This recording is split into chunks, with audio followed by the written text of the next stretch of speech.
Yeah, thank you. That was gorgeous. Good morning, everybody. Here it is. It is October, and we're in the third week of our beautiful pledge program, Let It Shine. And you can see the poster up here. This is without the affirmations at the bottom, but that's the image that's up on the screen as well. We're at this pledge program. You know, a pledge program is about setting the budget for the coming year, and so people are like, oh, the pledge program. But the thing about it is that in the process of getting ready for it, the whole intention of it is that not only do we prepare our consciousness for our giving, we also find all the ways in which we can grow. Remember last week I was saying these are the high holy days in the Jewish tradition, and in 2 days it will be Yom Kippur, which is the holiest day in the Jewish calendar. It's the Day of Atonement, or at-one-ment, which means that when we begin to make amends, we start to re-experience and reignite the oneness that we are. We come into the at-one-ment that appeared to be broken during whatever that rift was that we may have caused by our behavior. Yes? So in a minute we're going to sing our theme song, but I do need to acknowledge that being away with the ministers this past week, I encountered a friendly little virus that has begun to live with me for a little while. And so I don't want to resist it too much, but I have cough drops and coffee and water. I'll probably have my coffee up here while I'm talking. So in this moment, I'm going to take just a little break and invite one of our practitioners, Leslie Giannetti, to come up and just take a couple minutes to share with you what this place means to her and why she pledges and gives. Leslie, come on up.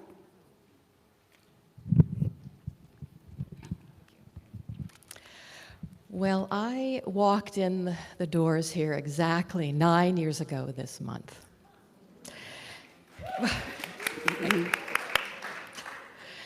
And I took the foundations class January of 2011. Well, of course, you've heard this story before, but it's so true. My life changed forever. When I walked in here, I was looking for God, which I now refer to as the one infinite life. I was looking for connection and purpose, and I really found more than that in these classes. I couldn't stop taking classes, and now I'm teaching because I can't stop talking about science of mind. So the Golden Gate Center is truly my spiritual home. Science of mind is truly my life. And here in my spiritual home, I am so grateful for everything, for this center, for its teachings, for all the members, that I pledge from a heart of gratitude. I am so grateful. It just deepens who I am. Every year I pledge more because I have so much more to be grateful for. And all of you members are my spiritual family. I'm so grateful to all of you and all that we've shared together. When I see Sue, I have to say the birthday parties at her house and the winter solstice and everything we've shared together through the classes and the awakening and the depth. So I pledge for all of you, for our home. I pledge for our community. And I can't even imagine my life without you and the Golden Gate Center. And so it is. And so it is. Thank you, Leslie. So as you know, our theme is Let It Shine, and letting it shine is letting what's in us shine out. So stand up, we're going to do the theme song. I know you know it. Dana, have you got it ready to play back there? Yeah? All set? So here we go.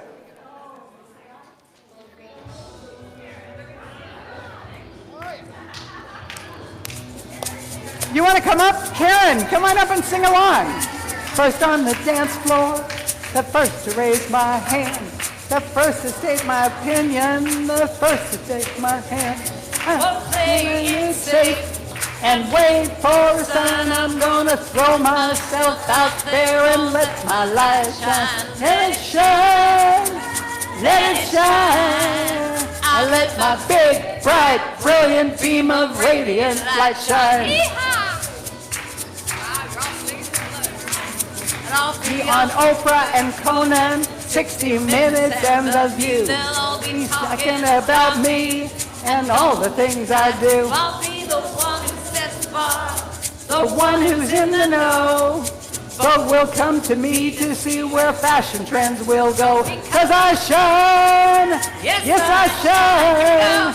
I let my big, bright, brilliant beam of radiant light shine. For too many years I hid my light, fearing I was too much and who I was just wasn't right.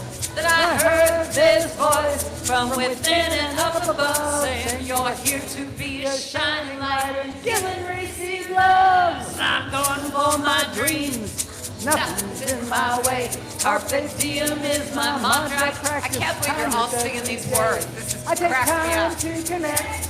Take time to have fun, and I want to know I've used up every drop before my life is done. Oh, I shine. Yes, I shine. I let my big, bright, brilliant beam of radiant light shine. Now, Bob. All right, now turn to someone next to you and say, I see your big, bright, brilliant beam of radiant light. Tell them, person on your right, person on your I left. see your big, bright, brilliant beam I see your of big, radiant bright, light. brilliant beam. I see your big, bright, brilliant beam of radiant light.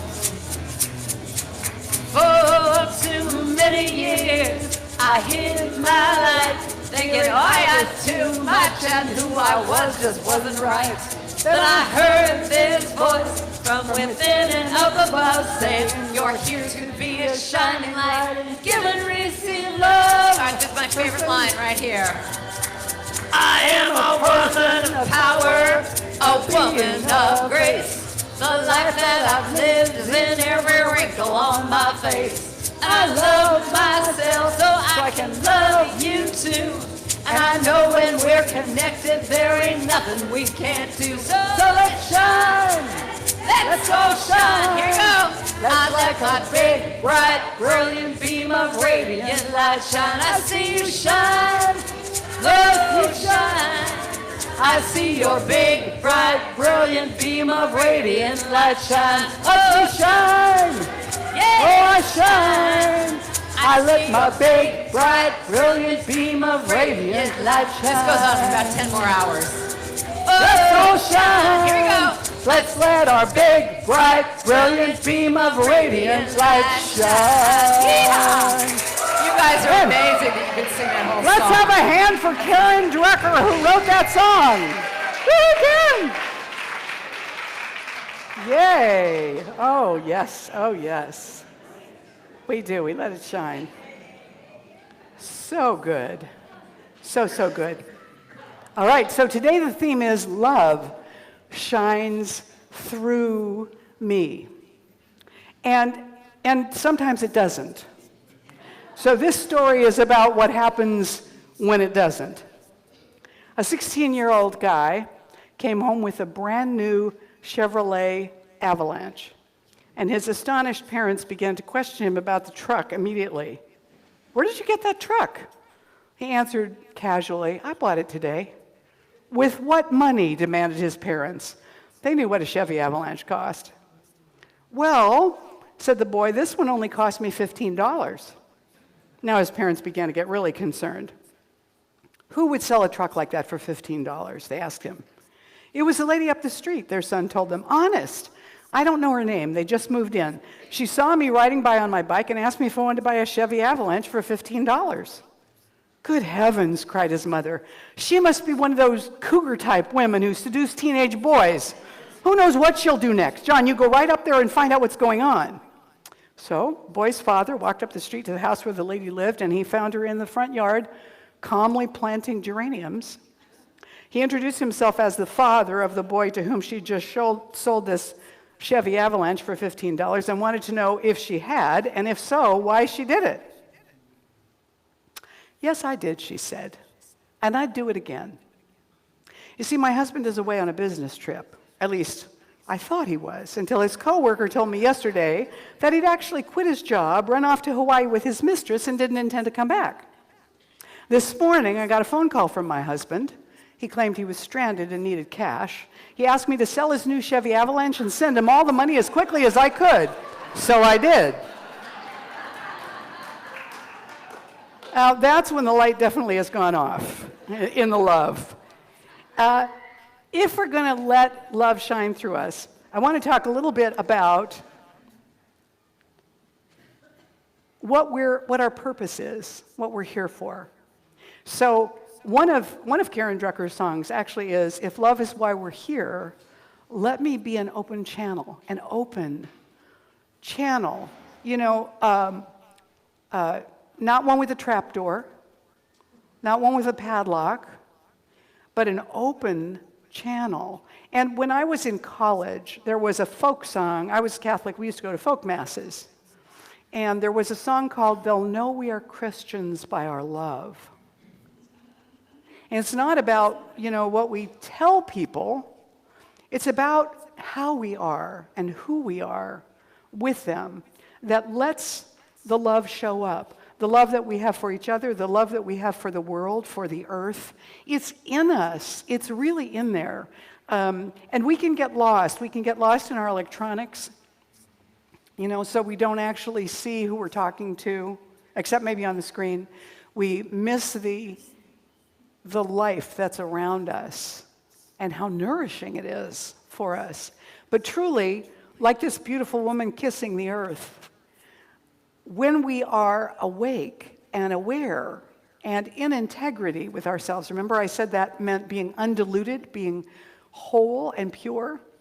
When we're in that place, then we are the open channel, because there isn't a perception of separation between us and whatever we're encountering. It is a shared resonance, a shared vibration of who we are. I am we, and so are you.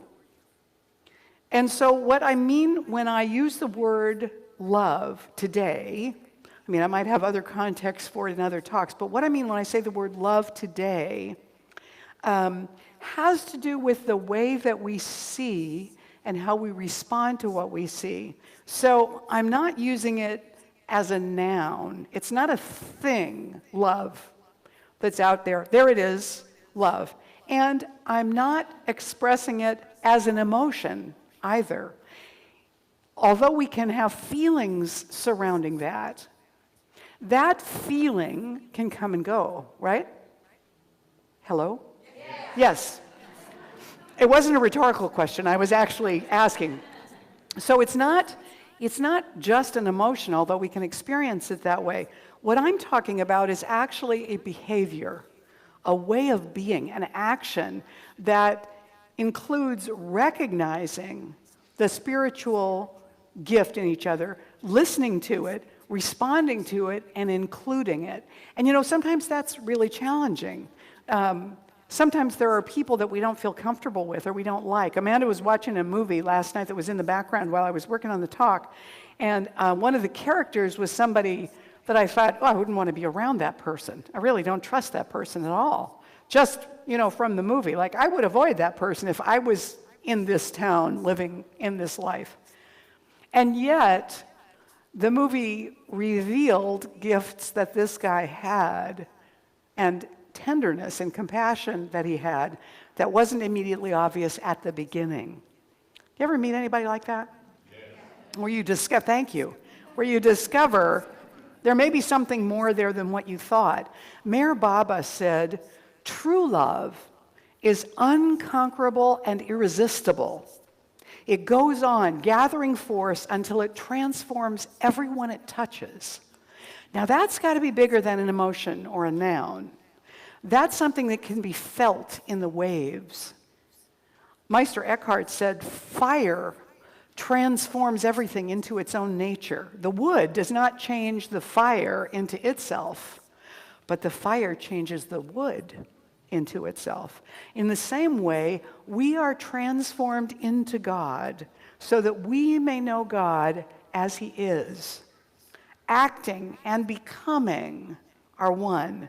God and I are one in this work. God acts and I become.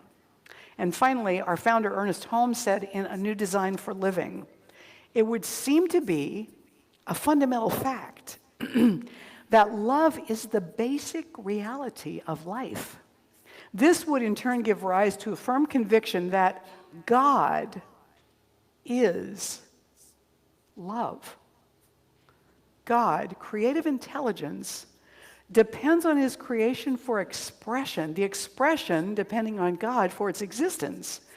God could never stop creating or loving, and neither can the creation cease loving or expressing God. So when Pollyanna was singing this morning about how, in spite of everything, we continue to love. So we may not always fully be the open channel, but there is something in us that cannot completely shut down our capacity, our ability to love and be loving and be loved and recognize love and respond to love. No matter how long or how well we've shut it off, it is part of what we're made of. So even when we don't see it in ourselves, or even when we don't see it in somebody else, it is the essence that's in there. If we think of, you all know Reverend Z and Melissa, right? So Reverend Z was at the ministers' conference I was at. They were doing music with a minister's band. And Z was talking about a song they have where the thing that she has everybody say includes the phrase, my God. And people must have asked her why she said that instead of my God. And so she explained it, and she said, when I first, I stopped using the word God for a long time because to me, and sometimes even now, she said, it tends to evoke an image of an old white man in the sky who occasionally goes off his meds. And I thought that was such a great description of this other image that we get. But God has no gender, is not a person. It is this infinite intelligent beingness and vibration that operates lawfully, but it is a vibration of love. That is its creative impulse, that is its energy, that is its being, and everything that's been created is an expression, a manifestation of that resonance of love. So it's all one thing. We are able to unknow that. Let me have a sip of coffee. A warm throat is a blessing. This kind of thing requires the qualities we talked about in the first 2 weeks of Let It Shine: awareness and integrity. When we are awake, when we are paying attention, and when we're in that state of wholeness, we have the ability to feel or to sense that love vibration and the way in which it is very alive and vibrant and available through some of us and maybe not so much through others. You know what I mean, don't you? Yeah. So what we're looking at actually is finding out which spigot we're going to turn on. Are we going to turn on love or are we going to turn on fear? We're basically always, as this week's curriculum says for the book study for 7 Spiritual Laws of Success, this is week 3. And one of the things Deepak Chopra says is that we're constantly making choices all the time, even when it's habit and we do it automatically and we don't realize it's a choice, it's still a choice. And so when we're making those choices, we mostly do it unconsciously. And when we're doing it unconsciously, we create results that we might not want. And that operates from a place of fear. But when we're operating from a place of love, we're setting things into motion in an entirely different way. Stephen Levine wrote in A Gradual Awakening, it's hard to be loving all the time, but it's harder not to be loving. And I think that is really true because when we withdraw, when we withhold love, we start to suffer. Bless you. We start to feel separate. We start to feel like we don't belong. We're not a part of. A friend of mine, Alan Cohen, many years ago wrote a book called Rising in Love. And he made this point. He said, I had created distinctions between who I could love and who I could not. divisions as artificial as the lines on a map, borders that exist only in the mind, separations which the exaltation of nature does not recognize. I saw that I had treated love, a spirit, like a commodity by reserving it for certain persons, those who loved me, and withholding it from the rest.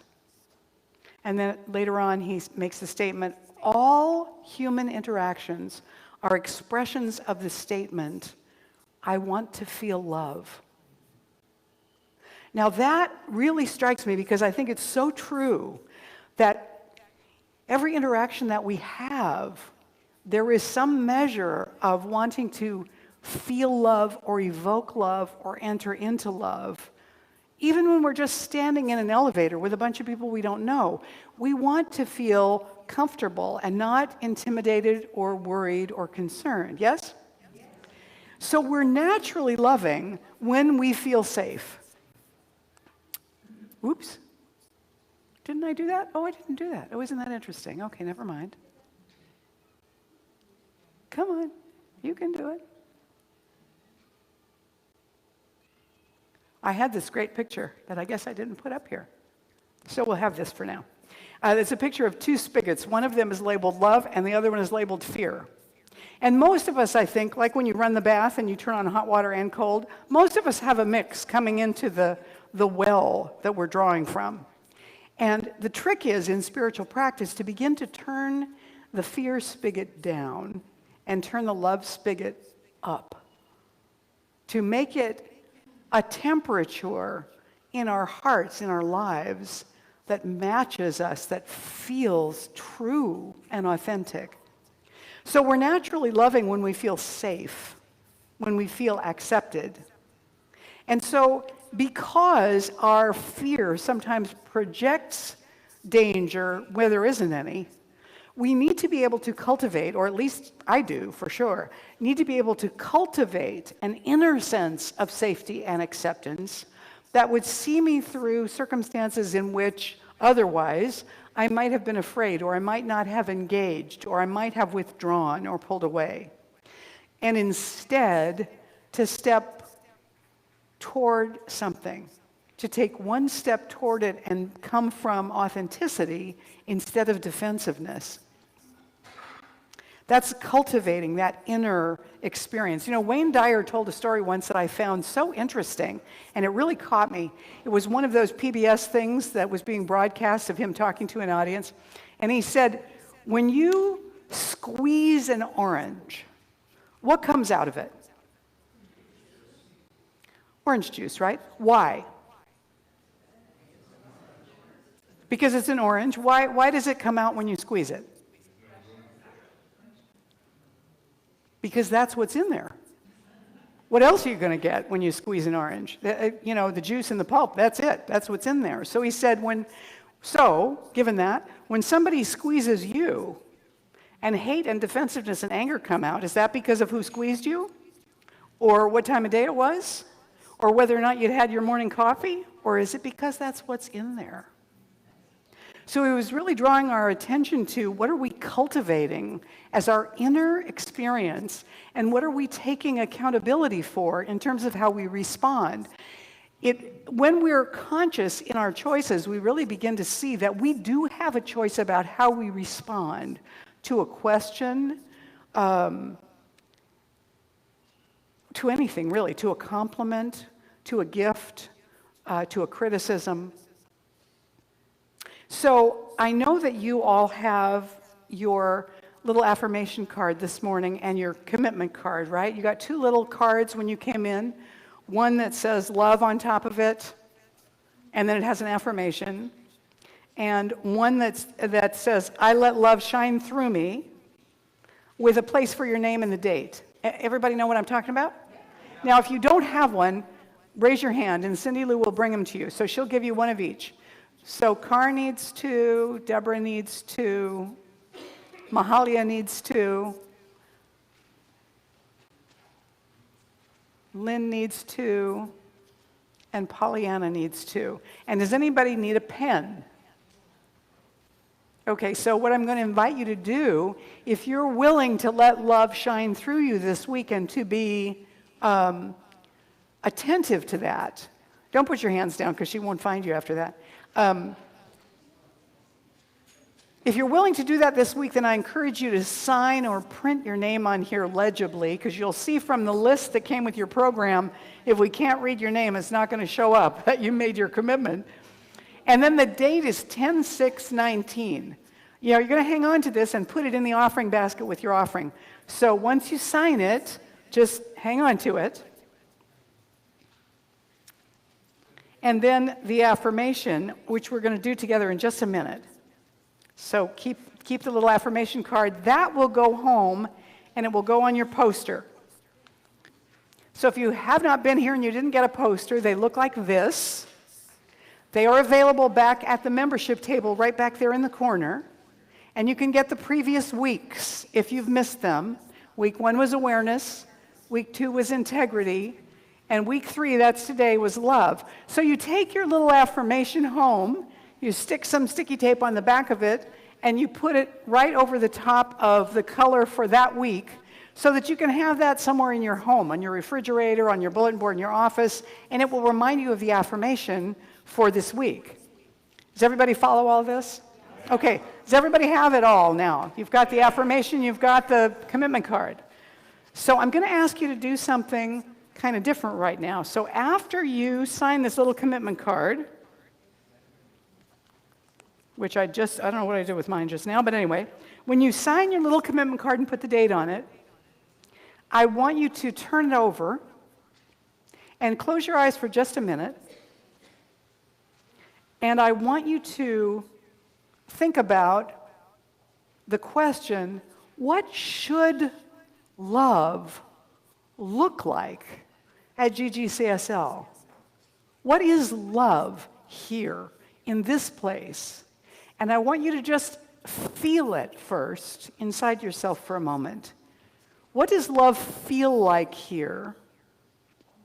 And what is the definition of the way love feels here, or love should feel here, like where we are and what we want to lean into? If you were to use a word or a phrase or a sentence to say, this is what love is, then I'm going to invite you to open your eyes and just write that on the back. Write it legibly, because I'm going to look at all of those. I want to see what your thoughts are about that.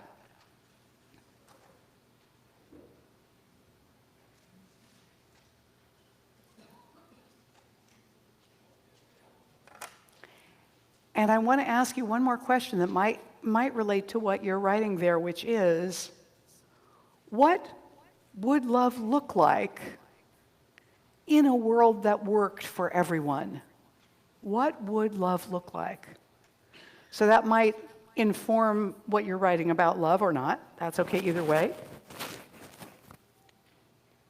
And it doesn't have to be a whole big long thing, unless it is.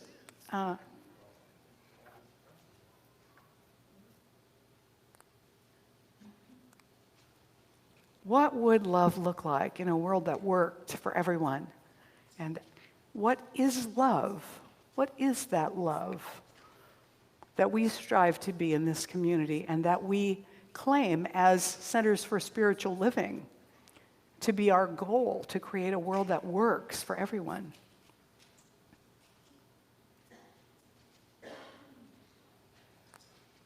So now, if you're ready, I'm going to invite you to stand up with your little affirmation, and we're going to say the affirmation for love out loud together.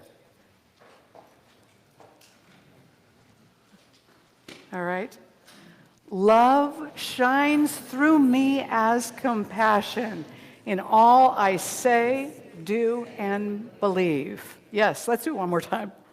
Love shines through me as compassion in all I do, say, and believe. Yes, yes, great. So you may be seated.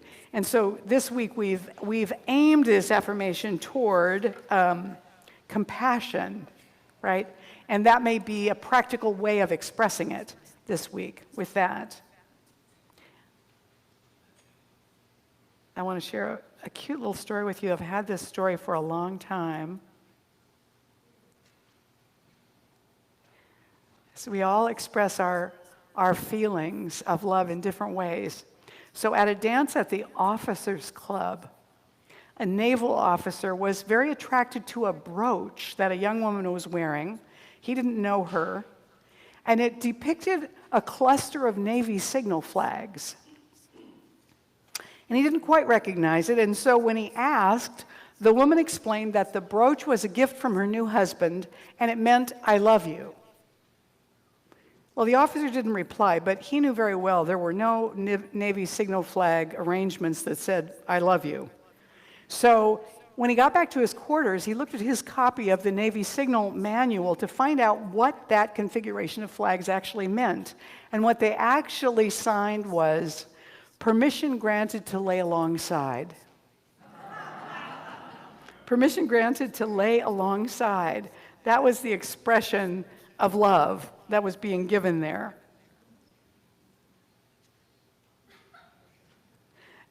In the book of John, it says that Jesus said, "I have spoken these things to you, that my joy may be in you, and that your joy may be full. This is my commandment, that you love one another as I have loved you." That you love one another. This is my commandment. This is the whole thing. Love each other. That's the whole thing. And then Rabbi Baruch Shalom Ashlag, who was lovingly referred to by his students as the Rabash rather than the rabbi, or Rabbi Ashlag, the Rabash.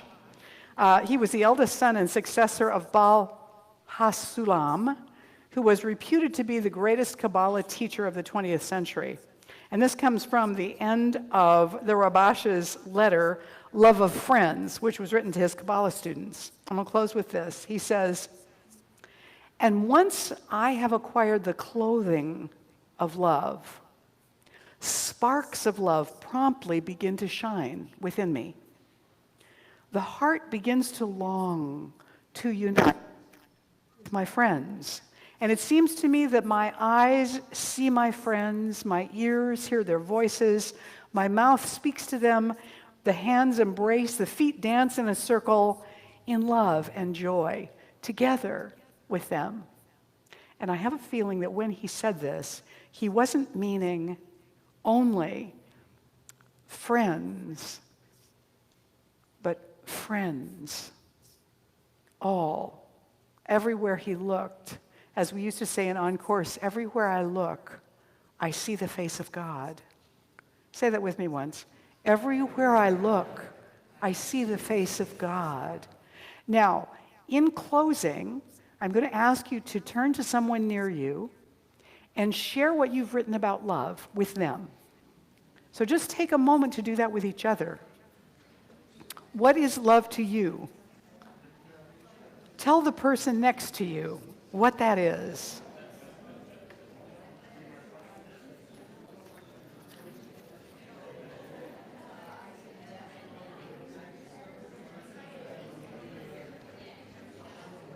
Here we go.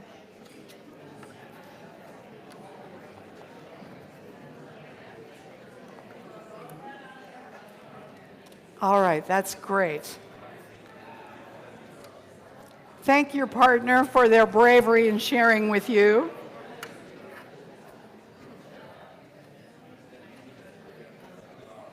And I'm going to take a look at all of those comments and definitions about love, because the truth is, as we live in that resonance, that is how we let it shine. Namaste.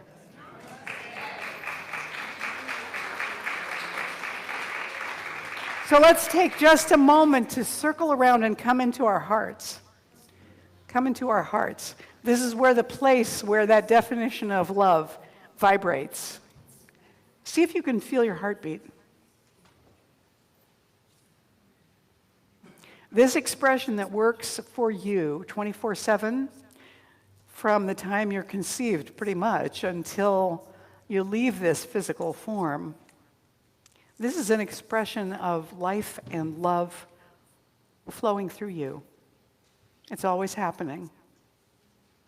It's always there. And so as we fill up with love from the infinite, it's an infinite flow that never stops into us, and it wants to flow out through us. That's where it wants to go. It wants to greet the day. It wants to smile at the birds. It wants to stretch in the rain or the sunshine. Let your heart now radiate love out to this room. From the rafters to the foundations and out of the walls into Corte Madera. Let this vibration of love touch and match all the other vibrations in this room and flow outward in a powerful wave of love that blesses this community. And now also, as you breathe, feel the wave flowing back over and into you, constantly replenishing in beauty and in peace. Ah, yes. And so it is. I want to invite our ushers to come forward now.